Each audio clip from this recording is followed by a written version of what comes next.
All right, guys, we've got an exciting conversation coming today with Gary Black, who has launched his own firm to run ETFs. He's the managing partner and the co-founder of Future Funds. And he's a guy that's got 500,000 followers on Twitter. So he's got the eye of the public as well. Gary, extremely excited to have this conversation with you. How are you doing today? I'm doing great. Thanks for inviting me. Yeah, absolutely. We got the East Coast here in New York. We've got the Midwest in Chicago. So we're going to cover all bases here. I think that what's interesting going into this, just give, if you would, a broad sense of how do you see markets right now? There's a lot of argument that they're overvalued. There's others that say things can continue to propel moving forward here with the new administration coming in. What do you guys see? Yeah, well, we're pretty bullish on equities right now. The Fed is going to continue to cut rates. They've had a little bit of a pause here because, as you're seeing, the economy is a little bit firmer than what they thought. But they will continue to cut rates. Today you saw a jobs number that wasn't, that robust. That came in below expectations. Consumer confidence is starting to wane. And people are actually citing tariffs, which is kind of interesting that people are focusing on real-time stuff. But I believe the Fed is going to keep cutting rates. I think we're going to be in this kind of slow growth, 1 to 2% GDP type economy. I think inflation is starting to, continuing to tick down. And so I think as long as Congress or Trump or the Fed don't do anything stupid, we're going to be in good shape over the next, we'll call it 2 to 3 years. When I look at the markets, they look reasonably priced. You got an S&P 500 that's trading at about 21, 22 times earnings. You flip that, you take the reciprocal of that, that's about 4.5% earnings yield.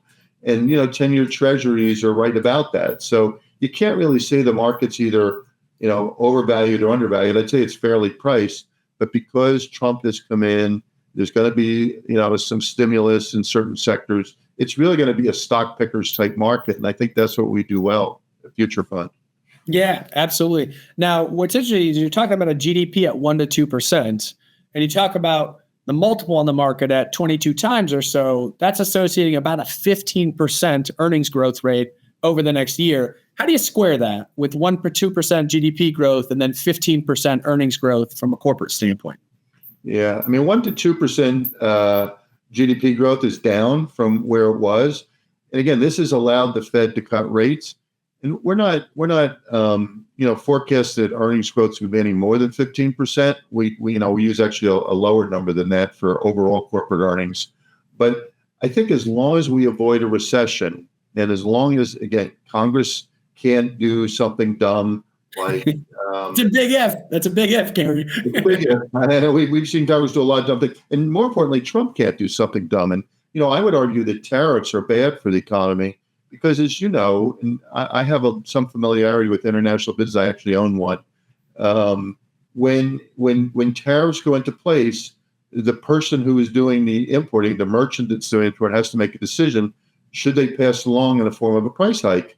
And, if you've got the pricing flexibility, you will do that. And so it could cause a one-time step up in inflation. And I know this is something that the Fed is watching very closely, that if you see inflation expectations start to build up, that's not good for inflation. So I think, Trump is dancing with the devil here by, continuing to threaten tariffs. So far, he really hasn't done much. He's talked a lot as he's the all about the art of the deal. But if you do see tariffs get put in place and you see retaliation, whether it be Europe or China, I think that could cause a step up in inflation, and it could cause the economic growth to slow. So back to your question, I'm hopeful that, cooler minds will prevail here, and that Trump doesn't do anything dumb, and that Congress doesn't do anything dumb. And it sounds a little bit Pollyannish, but I think if we can have a nice soft landing here where GDP growth stays in a 1 to 2% range, inflation continues to fall back or retreat, which we've seen in the last couple of months. And as long as, and this is the most important thing, the Fed resumes their rate cutting. I don't think we're going to see anything until second half. I think they're on pause for now because they're trying to wait and see what happens, with all these economic developments and see what happens with the tariffs. But I think as long as the Fed resumes their rate cuts, we're going to have a nice, slow, soft landing. And I think we can avoid recession. And therefore, I think equity markets can continue to rally as they have for the last couple of years. Yeah, it's interesting because I watch every Fed meeting, every press conference from Jerome Powell. And I think the last one, the takeaway was he threw his hands up and said, we're not doing anything because we don't know what the heck is going on right now. We have no idea what the impacts are going to be. And I think it's a fool's errand to make an argument by anyone that tariffs are nothing but inflationary or stagflationary, right? They're going to curb demand. That's essentially what they do at the end of the day, or they're a pass through on price to the end consumer. And to think that corporations are going to eat it, corporations work for their shareholder at the end of the day. And we saw during COVID that when pricing pressure picked up, their margins actually expanded, if nothing else. You didn't see much pricing pressure being eaten by the corporations. They all got passed through. So that kind of takes us to the next point of, talk to us a little bit about your firm. You guys claim to be stock pickers and you're good at it. I can see the numbers. Talk to us about how you process and how you determine what stocks that you're invested in rather than someone just saying, hey, throw it in an index fund. Yeah, we have what we call mega trends, and that's the backbone of what we do. And there's 10 mega trends. You can go on our website, Future Fund ETF or thefuturefund.com. You'll see them. But they're kind of common sense, and we've been using them since we started. And they're things like 24/7 information entertainment. It's social media replacing traditional media. It's e-commerce replacing traditional bricks and mortar. It's climate change. It's AI. It's people living longer. It's lifestyle betterment, which is a catch-all for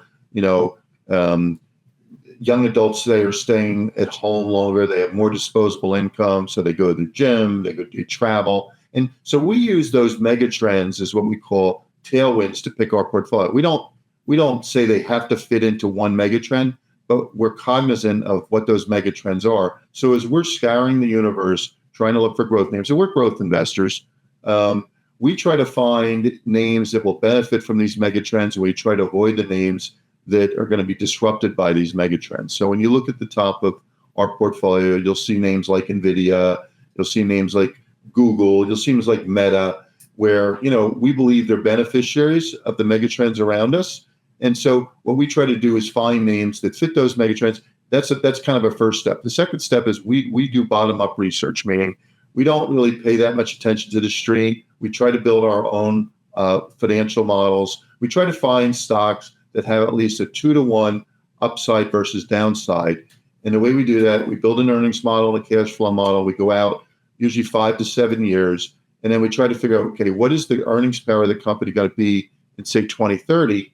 We put a valuation on that. We can use discounted cash flow. We can just use multiples.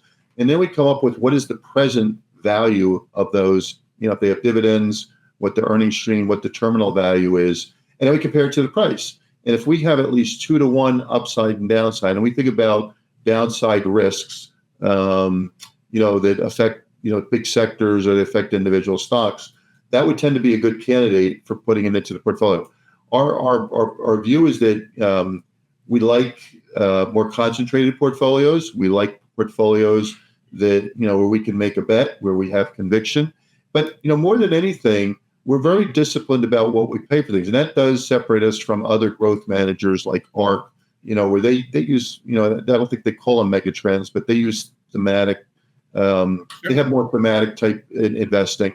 But we are very cognizant of what we're paying. So if for instance, a stock we like, and I'll take Uber as an example, the other day, it got clocked, we would tend to be buying more. When a stock has rallied, 80 to 100% like NVIDIA, you'll be seeing us cut it back. So we're very disciplined about what we pay, but we're classic growth managers, and we use the mega trends as tailwinds to pick the growth stocks. That's kind of it in a 2-minute nutshell. No, interesting. That's awesome. And I would imagine that 2-to-1 upside to downside is on the initial purchase. Is that a fair assessment? Yeah. So when we're evaluating different stocks, so my partner and I, we both come from a growth background, but we're disciplined. And when we're looking around the universe, we'll come up with names. And when we build a model, we try to come up with what we think the fair valuation is. We start with that 2-to-1 upside downside as a candidate for entering our portfolio. Again, high conviction portfolios. We don't have, 200 names. It depends on the portfolio. We have a long short portfolio that has about 30, 40 long names and about 25 to 30 short names. That's under the ticker FFLS. We have we'll call it a long-only portfolio. It's more diversified. FFND has about 80 long names only. But when a name is a candidate to go into either of those portfolios, it has to have a 2-to-1 upside downside. But go back to price discipline as the stock goes up. So let's suppose the stock goes up, 100%. That upside downside is going to fall, and we're constantly resizing the positions. Even though we don't trade a lot, we might have turnover about 50 to 60% per year. But as the stock moves up in value, we don't like it as much. We can't, right? Its upside downside is lower. So once a stock gets down to about 1-to-1 upside downside, again, if the price is going up and the fundamentals haven't changed much, we'll start trimming it. And once it gets down to about 0.5, meaning, 0.5 upside and maybe 1 downside, it might come out of the portfolio because, we have to be disciplined about price, especially in the growth universe. The other thing that happens with growth stocks is you have to be constantly evaluating expectations. So we may like a stock a lot, but if the expectations are too high, then it would be a candidate for either trimming or sale as well. Because the last thing we want, especially in the growth universe, is a stock hits its numbers, but they guide for something that is below what the expectations are because the expectations have run ahead of themselves. That would be a stock we would tend to try to want to avoid before that happens. Yeah, I'm interested to hear your thoughts on NVIDIA specifically. You talk about that being one of the larger holdings in the portfolio. I often think, seemingly from an outsider's perspective, that a lot of active managers are forced to hold NVIDIA because if they're not holding it, they have gotten tidal wave to push. But if you look at that and you try to evaluate that on a 2-to-1 upside downside basis right now, I think you'd be hard pressed to make the argument to someone like myself that looks at NVIDIA and said, you just had 100 to 150% earnings growth over the past 2 years. You've got a company that has a 75% margin, basically, and a company that's had a price that's moved 1,000, 3,000%, whatever it is, over the past couple of years. I kind of think that there is going to be at some point an earnings report where they say, you know what? DeepSeek did just prove that potentially we don't need as many of these Blackwell chips that cost $40,000. And I'm not saying that what DeepSeek has said should be taken for gospel. I think there's a lot of stuff going on there that probably is not the case.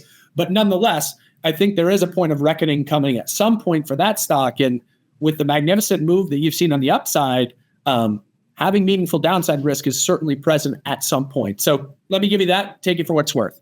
Yeah, a couple of thoughts on that. And that's all. And those are all very interesting points. And I tend to agree with what you've said. We got into NVIDIA back when we first started the fund in 2021, and we really upsized it, I think, before it really took off, like probably early 23. And we've since trimmed it back because, as you say, when a stock is up, 100% in a year, you can't like it as much as you did the year before, unless the earnings are up by at least 100%. Now, with NVIDIA, what you've seen over the last, I'd say 3 or 4 quarters, management will what they call beat and raise. They'll beat on the earnings, and then their guidance actually exceeds where the street is, and that's what has contributed to NVIDIA's huge price appreciation over the last couple of years. What you've seen in the last couple of quarters, those beat and raises have become not as dramatic. So they continue to beat, but they're not beating by as much. Right. And the raises are, a little bit more, call it pedestrian, for lack of a better word. And so what I'm seeing is that, yes, everybody is still waiting to buy Blackwell chips, but there are competitors out there who, people say, rather than wait for 6 months for my, H100 chips, I might as well just buy them from a competitor because I can get them now, because everybody needs to be investing in AI for their own businesses, whether it be Meta or Amazon, or Google. So what I'm thinking at this point is that, look, NVIDIA is still cheap.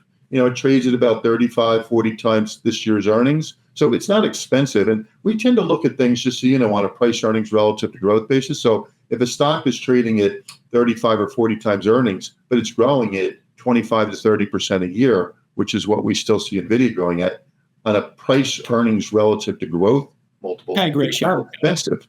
And like you see that with a lot of stocks, like, for instance, Google, is did not have a great earnings report, but yet, it's trading at, 18, 20 times earnings, but it's still growing its earnings at 10 to 12% a year. So on a price earnings to growth basis, it still looks reasonable. You take something, and this is one we've trimmed recently, Tesla. Tesla is a great story. They continue to innovate. They're at the forefront of autonomous driving. They're the best way to play the adoption of electric vehicles globally, which is about 15%, which means there's still about 85% left to go to adopt. And, autonomous driving is Elon's pet project. And, this is what he focuses mostly on when he's not in Washington bothering Congress. But, it's got a multiple. When you look at the 2025 PE of Tesla, it's at 130 times, but it's growing at, 35% a year, let's call it, long term. And I always look at that. I always look at forward PE versus, say, 5-year growth. And so on a price earnings to growth basis, it's like 4 times. So as a portfolio manager, we're constantly resizing our positions based on the relative upside downside. And when I see a PEG of like 3 or 4 times, Walmart's another stock, totally opposite end of the spectrum. Great story, great execution, great management team. But at 36 times and growing at, let's call it 12, its PEG is getting expensive. So we're constantly thinking about what am I getting in terms of growth versus what am I paying, which is usually found in a PE multiple. How about on a PEG ratio standpoint, what Apple looks like right now? Yeah, PE's inflated, they ain't growing. Yeah, well, and Apple's growing in the sense that people are. They're still buying phones, but you're right. It's not growing at it's growing at about 6 or 7% a year, and it's trading at let's call it 30 something times. So on a PEG basis, it is not a cheap stock. But Apple is and the other thing you've got to talk about is risk adjustment. So I mentioned a couple names. Tesla has a very high beta. It moves a lot. So when you're trying to figure out what kind of a discount rate do you want to discount the future value back at, you got to be using a high discount rate that reflects the higher beta. Walmart, on the other hand, has a beta that's like 0.6. Apple has a beta that's like 0.8. So you can use a much lower discount rate to discount the the future value of an Apple or a Google than you do of like a Tesla. Right, you're just sizing risk there. The risk in Apple is non-existent because we're all going to continue to use the iPhone because we're so stuck in their ecosystem. That being said, it doesn't mean that their revenues, they better build services continuing further and further and not have issues with Congress to say, hey, you guys are doing things that are anti-monopolistic or whatever. So that's interesting across the board. And there's no justification for owning Tesla stock if you're looking at fundamentals. In my opinion, I think it's tough to justify. It's not to say that it can't be a long-term winner. Betting against Elon has never paid off for anybody, but you are absolutely taking a gamble on products that are non-existent or non-revenue driving in the market right now. That's the only way to justify that. Well, one of the things we're constantly on guard for is existential risk. So take a couple names we've already talked about, Google, and we'll talk about Uber.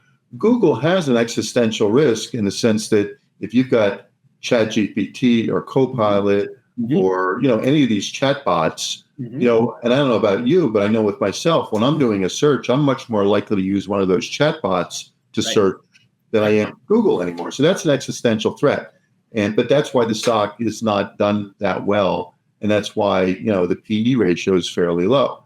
When you look at something like Uber got smacked the other day because they guided light, and they cited the fires in LA, they cited currency. But when I started digging through the numbers, I said this thing looks decent, and the report was pretty good. And then here today, you see Bill Ackman, taking position, stocks up 7 or 8%. So we like to find names that have gotten hurt because of things that we think are like one-time factors. Like you're not going to have a repeat, hopefully, of the LA fires again anytime soon. And so you do have things like severe winners, which I tend to discount. But when I see companies get hit because of one-time factors, they become good candidates for us to buy. We're kind of the opposite of a lot of growth investors. When we see a stock down 15 or 20%, that makes us more interested. And so, something like Uber, which has an existential threat. People say, okay, if there's autonomous driving, right, why would you ever have an Uber? And the answer is, think about like if you use Uber, you got black cars, you got comfort, and you got economy. Those are the 3 big classes they have today. There will be an autonomous ride, as every manufacturer, back to your Tesla comments, as every manufacturer masters unsupervised autonomy. And look, every innovation in the history of mankind has been copied. You see it constantly, and including DeepSeek with the chatbots, right? And so as you see other companies master autonomy, Uber is going to be able to offer that autonomous ride, which will be cheaper because it won't be a driver, to anybody who wants it at a reduced price. So we look at that as being a positive for something like Uber, not a negative. So talk to me a little bit about, so you have two ETFs. One's a long only portfolio, a little more diversified. One's a long short portfolio. I think you said that there's 30 long positions in it, offset by some shorts on the other side. It's been a tough market to have anything short, really, because markets have just gone up, and it's been a rising tide has raised all boats. Talk to us a little bit about how you think about the short side of the book and what you're targeting there. Yeah. So when we launched FFND, which is the long only portfolio, in August of 21, and again, high conviction portfolio, uses mega trends as tailwinds, bottom up fundamental research. We're not quants. We try to really dig in and really understand the business and understand competitors, understand what suppliers think, and how customers think about the product. We tend to find profitable companies. 92% of our names are actually profitable. So we're not dabbling in stuff that we think may make a profit. We generally like profitable companies with decent growth that are reasonably priced. So we launched that in August of 21. And what we found is, we had a lot of insights on the short side too. When you're thinking about mega trends and you find companies that are going to benefit from those mega trends, you also come across companies that are going to get hurt by those. There's a loser on the side of a winner. There's a loser. Right. And so we were looking for a product that we thought we could take advantage of that research. And so we launched what we call FFLS, which is the long short portfolio, in June of 2023. And since we've launched it, it's been top quartile pretty much from day one. And we've made money on both the long side and the short side, because again, what you see is there are names that are getting disrupted by these mega trends as well. I could give you a couple. One is Etsy, one is Roku. Etsy is being genericized. I mean, you don't need to go to Etsy to get, merchandise that is, kind of homegrown, homemade stuff. You could find it on the internet. And so when you think about the 24/7 information, entertainment anywhere in e-commerce, that's one of the ones that's been disrupted by the mega trends. Roku is another one. Everybody used to have these Roku sticks. They plug it into their TV and they'd be able to watch, special shows and movies and such. But you don't need that anymore. Every TV now, pretty much, if you buy it, comes with apps built into it. You just hook it up to YouTube. You hook it up to, and look, this is what consumers are doing. They're not watching linear TV anymore. They're watching apps. They're watching YouTube. I have kids that are, in their 20s. They do not watch TV. I mean, they'll watch the Super Bowl this weekend, but they're watching Netflix. They're watching Amazon. They're watching Hulu, and they're watching YouTube. And so, in that type of environment, which again, we're hitting on the mega trends of 24/7 information, entertainment, mobility. People can watch, movies and stuff on their phone or their iPad. You don't need a Roku stick anymore. So, we find stuff like that. And look, take Tesla again. Tesla was a long position. It's been a long position. On the short side, we were short Polestar New York, which we felt was PSNY is the ticker, which is now $1 a share or so. We just felt that was never going to get any traction against a Tesla. It's got a crazy name. Like, why would you call a car brand Polestar? But relative to Tesla, it couldn't hold a candle. And so, we were short that. We were short Lucid because Lucid was in the wrong segment. Lucid was making these $100,000 sedans. That's not where the growth is. The growth is in what they call CUVs, cross utility vehicles, under $40,000, and SUVs. And people aren't buying $100,000 sedans. It's a very small niche. So we were short those. And this is what happens with shorts. They either work or they don't. And with those two, they both work, but they got so cheap that there was no upside left, right? Both Lucid and Polestar got down to like $1 or $2. And rather than hold them and hope to go to zero, which they're not going to go to zero, I mean, Lucid is backed by the Saudis, right? Right. That's their sugar daddy. You close them because there's not much upside of it. Downside creating upside, right? So that's the challenge with shorts is they either work or they don't. And a lot of times, we'll be short a name and, we'll realize that our investment thesis is wrong. Not a lot of times, but that's happened occasionally.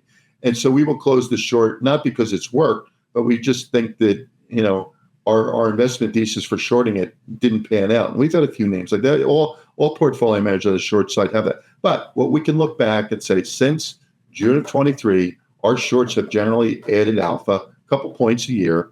And we've done a really good job using the mega trends to find companies that are going to be disrupted by those mega trends as much as looking for companies that are going to benefit from those mega trends. All right. So last question I'll ask you, and I will frame this, and you tell me, Taylor, no, that's not correct if I frame it incorrectly. Sure. So FFND is a portfolio that is supposed to capture, I would imagine, more upside in the market is the intention of it. It's concentrated. You're taking bets on underlying companies that are going to outperform. FFLS, on the other side, how should someone set their expectations that would utilize that ETF with the long book, but also the short book on the other side? Is that a risk mitigator tool? What is that looking like, and what should someone's expectations be that buy FFLS? If you look at the long names in FFLS and the long names in FFND, FFLS, the long names are a concentrated version, more concentrated. Those are our best ideas on the long side. And so, the performance over the last year, both ETFs are top quartile over the last year. But on the short side, we try to find names that are going to benefit from the disruption caused by these mega trends. And so, I gave a couple examples of names. I'll give you another one that's more new. Booz Allen is a short name that as Trump comes in, and his sidekick Elon Musk, they're looking for waste. They're trying to cut back on people or organizations that have been the beneficiaries of government spending. And when government waste gets eradicated, companies like Booz Allen, where I don't know what the percentage is, but it's at least 60-70% of their business is government contracts, it is going to get hurt. What is Booz Allen? Sorry, I'm unfamiliar. They're a consulting firm that does a lot of work for government agencies. 60 to 70%, as you stated. That's awesome. I get it. Big number. So as Elon says, hey, we're not going to, he's been tasked with finding, I don't know, some crazy number of waste. 2 trillion. 2 trillion. I was going to say at least 1 trillion. And he says he's already found 1 trillion. Consultants whose business it is to spend government money are going to get crushed. So that would be a short idea that is worth thinking about, both mega trends and current events. And here you got, Trump, who has a whole new set of ideas about, how to run the country versus what Biden was doing.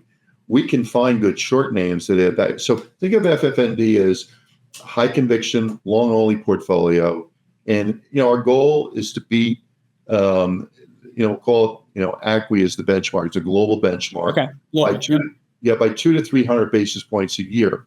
Long short is a whole different animal. We're trying to make money by almost taking some of to answer your question, take some of the risk off the table. So when you think about FFLS, our goal is to produce S&P, it's largely a U.S. portfolio, S&P returns with half the risk. How do we do that? We take the market risk off the table by putting short ideas on. So if we're running, this is about where we are, 80% long and 40% short, you're basically running with about 40% net, which means if the market goes up by, let's call it 10%, in theory, you should be up 4. But if you're adding alpha on both the long and the short side, you could be up 6 to 8 or even 10. So our goal is to get S&P returns, but run it with half the risk. So when you look at the two names, it depends on how much risk you want. If you want to be a long only growth portfolio, and that's what you want to invest in, FFND is a good portfolio for that. It's a little bit more diversified. It's a little bit more all weather. It's got some non-US names in it, so it acts globally. Whereas FFLS is more concentrated, and it's not gonna have as much risk because you're taking a lot of the market risk out by going short some names. Does that make sense? It does. It sounds like the beta, the volatility, the standard deviation, whatever you want to look at there, of standard deviation probably is the right term. Well, beta is a good. Beta we run it with a net beta, let's say 0.4 to 0.6 is kind of our sweet spot. Yeah, but I was trying to compare the FFMD, which has a different benchmark, the MSCI versus some of the beta isn't whatever. Your point is 100% correct that you're going to have a lower beta on the underlying FFLS because the shorts are going to strip some of the risk out of the portfolio. Right. And in a bear market, let's suppose the S&P is down 10%. Right. You would expect that FFLS would only be down 4 if it had no alpha, because you're running with 0.4 beta, but we're going to make money on both the long side and the short side. So the goal, if the market was down 10, would be to get that FFLS, it doesn't drop at all, right? Because you're getting some alpha on the long side and the short side. But, since we launched, we haven't really had a bear market. We could have it if these tariffs, as we started the initial discussion, if these tariffs cause the economy to contract because, you've got more inflationary pressures, and that's going to cause the Fed to do something dumb, like, not cut interest rates. And if the economy suddenly goes into a tailspin, you might want to have a portfolio that, has less than market risk. And that's what FFLS has. But we want to make money both on the long side and the short side. One of the things I think that's different about FFLS versus most of the long short products we sell there, we don't use beta to reduce risk. We try to find names that are actually going to go down, because they have poor fundamentals. And it's either because, there's some disruptive force that's hurting them. There's, the expectations are too high, or it's just a bad business. It's a business that, people are moving away from because either demographics or technology or distribution or something is causing people to say, I don't want to be investing in that business anymore. So we look for bad businesses basically on the short side. I don't want to be long bad businesses. So I agree with you on that. So let me give you like 2 or 3 rapid fire questions. Sure. How many rate cuts do we get this year? And how many rate cuts should we get this year if you have the data right now? Yeah, I think we get probably 2 rate cuts this year. We probably should have 4. Interesting. And I don't think we're going to see any rate cuts till at least third quarter. Latter part of the year, right? And then last thing, you got a massive presence on Twitter. What is it you're doing there, and why should people follow you over there as well? Not only buy your fund, but also follow you on that side to get the education, because you're putting lights out information over there. Yeah, so I started in 19. I have about 480,000 followers, and I also get people to subscribe to me if I want to give people information that doesn't go out broadly. And I've got, I don't know, maybe 1,000 of those people. But what is good about Twitter is you see something and you can immediately post it. And look, we never post anything that is so controversial that it gets us in trouble. But it allows us, as Bill Ackman did today when he upgraded, well, not upgraded, but he announced that he had bought a lot of Uber shares. It allows you to get out there very, very quickly with stuff, and people know that it's going to be, I don't know, maybe 2 paragraphs at most. So you have to be really succinct in what you're saying, get people to pay attention. And I think the reason I think people pay attention to me, they started is because I was a big bull on Tesla back in 2019 when everybody hated Tesla. Remember, in 2019, there were signs that it might go bankrupt. I had never owned a Tesla. I test drove one down in Florida. I was on vacation. I said, wow, this car is awesome. I used to have a Porsche Cayenne. And I said, this thing is faster than my Porsche. And, right. I just recognized it was a big trend, the climate change issue. And look, at the time, it was all the liberals that liked Tesla. It wasn't the conservatives. So it's kind of funny now that Elon is a conservative. But right. I went back to my office, built the model, and said they're not going to go bankrupt. And by the way, at some point, and they were launching the Model Y. This was the pivot in Tesla. They had a Model S, which was a sedan, the Model X, which is the big SUV, and which are both very expensive, also. Yeah, very expensive. And they just launched a Model 3, which was a smaller sedan for about $40,000. What really put Tesla on the map was they launched this thing called a Model Y. It was ugly. It had this frumpy looking back that people made fun of, but it was a small SUV. It was priced under $50,000, and it allowed them to grow their TAM. And this is you'll see this with a lot of the names in our portfolio. We like TAM expansion. We like when a company takes an existing product or an existing brand and goes into a new segment. So you think of Porsche with sports car goes into SUV, that is TAM expanding. What Tesla did is they went from SUV to the category called CUV, which is a cross utility vehicle. That's now the largest segment. And the stock took off, even though everyone made fun of what it looked like, because it was kind of, the back end was again, I don't call it fat. But I own a Model 3 right now. I'm not going to make an argument that my Model 3 is a good looking car. It's not. No, it's effective for what it is. But anyway, we decided we were going to own Tesla, and I started posting about it on Twitter, and I got probably a couple 100,000 followers within a year, because we were right. And Tesla took off. It went up sevenfold in 2020. And look, since 2021, the stock has actually underperformed. Right. It's not done because the expectations got too ahead of itself. That's why it's no longer a 12% position underperform. It's about 1.6. We've taken it down because they've done things that we just disagreed with. Like they cut prices.